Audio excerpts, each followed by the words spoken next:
Praise the lord. మార్చి 14వ తేదీ 2025. ఈరోజు దేవుని వాక్యము.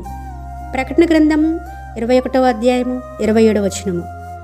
గొర్రెపిల్ల యొక్క జీవగ్రంథమందు వ్రాయబడిన వారే దానిలో ప్రవేశింతురు.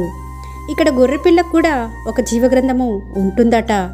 దాంట్లో రాయబడిన వారు మాత్రమే పరలోక రాజ్యంలో ప్రవేశిస్తారని ఈ వాక్యం సెలవిస్తుంది. మరి మన జీవితంలో ఎన్నో రకాలుగా విశ్వాస యాత్రలో ఎన్నో శ్రమల గుండా వెళ్తున్నప్పుడు దేవుని చేత మెప్పు పొందుకునే వారిగా ఉండటం అరుదండి. అంటే శ్రమల్లో కూడా తాళుకునే వారిగా, దేవుని మీద ఆధారపడి ఆ శ్రమల నుంచి విడుదల పొందేవారిగా మనం ఉన్నప్పుడు ఈ జీవగ్రంథంలో, గొర్రెపిల్ల యొక్క జీవగ్రంథంలో మన పేరు నమోదు చేయబడుతుంది.